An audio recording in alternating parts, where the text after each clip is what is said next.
Hello, English students. Welcome to your English class number 11. You are in the advanced level, conversation classes. So today we start the class at slide number 2, where we're gonna find some popular sayings. So the first one we have here is making a storm in a teacup, which corresponds to our fazer uma tempestade em copo d'água. It's not the literal translation, it's just the correspondent to our in Portuguese. Looks can be deceiving, corresponding to our as aparências enganam. A word to the wise is enough. Para bom entendedor, meia palavra basta.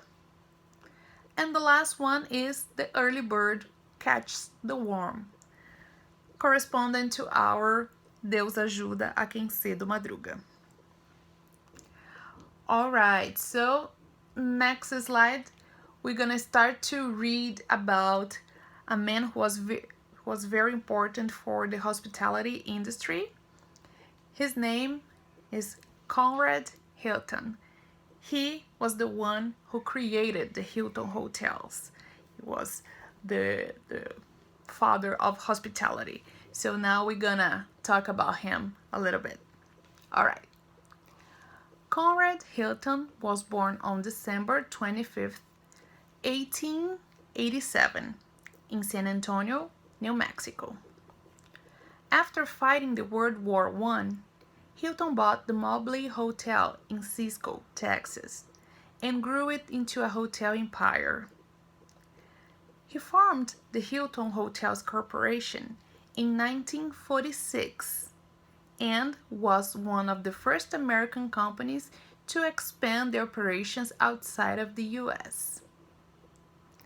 He died in 1979 at the age of 91. He was also one of the first persons to introduce this business, the 1 to 5-star rating system. In addition, he managed to combine hotels with restaurants and casinos. Let's now take a closer look to the life of the one so-called father of hospitality. Hilton started his life in the hotel industry with his father, Mr. August Hilton, who owned some businesses but lost a good part of them due to the crisis at the time. Trying to find a way out of that crisis, they figured that the location where they lived was perfect for a hotel, because the house was big and situated right next to a train station.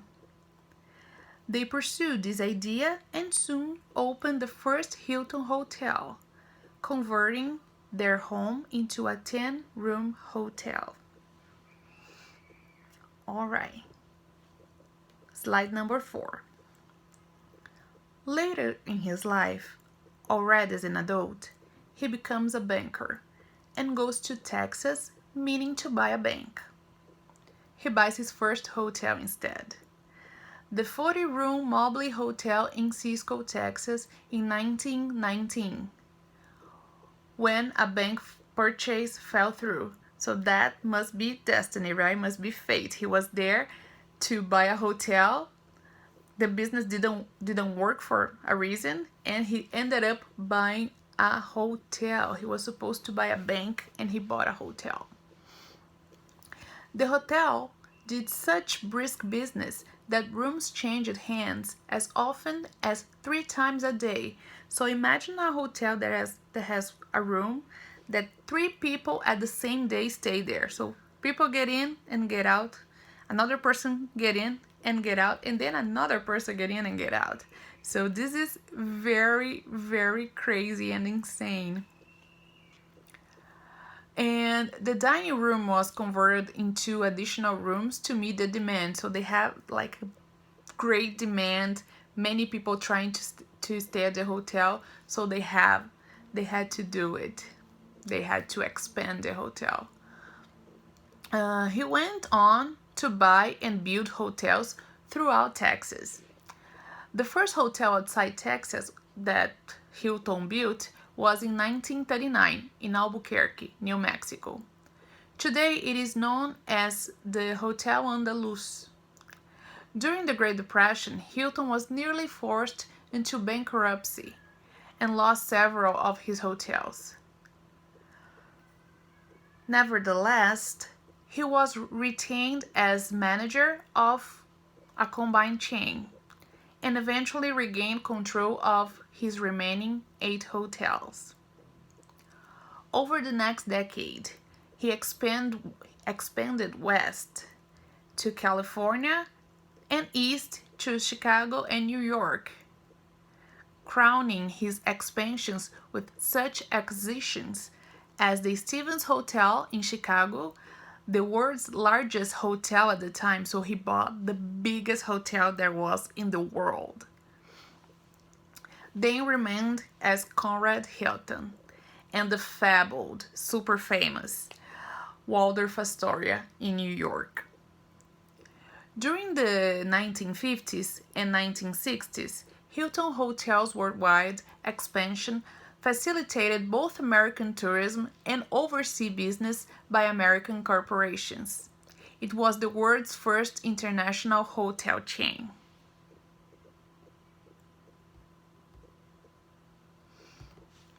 Slide number 5. So here we have a timeline of remarkable things that happened during the Hilton's hotel history. So in 1927, Hilton opens its first hotel, the Waco Hilton, with cold running water and air conditioning in public rooms. In 1947, the Roosevelt Hilton in New York City becomes the first hotel in the world to install televisions in guest rooms. In 1948, Hilton becomes the first hotel company to introduce a multi-hotel reservation system, which is the beginning of the modern day reservation system. In 1950, Hilton creates its first special amenity for female travelers, a sewing kit and a booklet with helpful names and telephone numbers. In 1957, Hilton offers its first direct dial telephone service. So here in Brazil we say 0800, in US is 1-800. Okay. 1959, Hilton opens its first airport hotel, San Francisco Airport Hilton, and pioneers the airport hotel concept. Business travelers everywhere rejoice. In 1973, Hilton develops the first centralized reservation service using computer technology, a breakthrough in customer service. In 1987, Hilton introduced its guest loyalty program, Hilton Honors. In 2016, Hilton expands its footprint to 100 countries and territories around the world with the opening of Hilton N'Djamena in Chad. So Chad it's a country in Africa.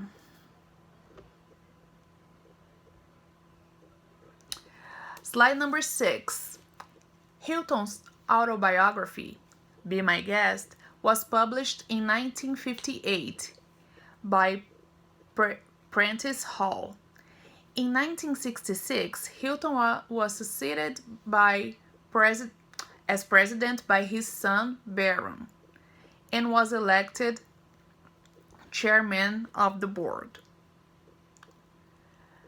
In 1969, James C. Taylor presented plans to build a hospitality college on the campus of the University of Houston to Baron Hilton. Baron then presented the plans to Conrad, who donated $1.5 million for the completion of the project.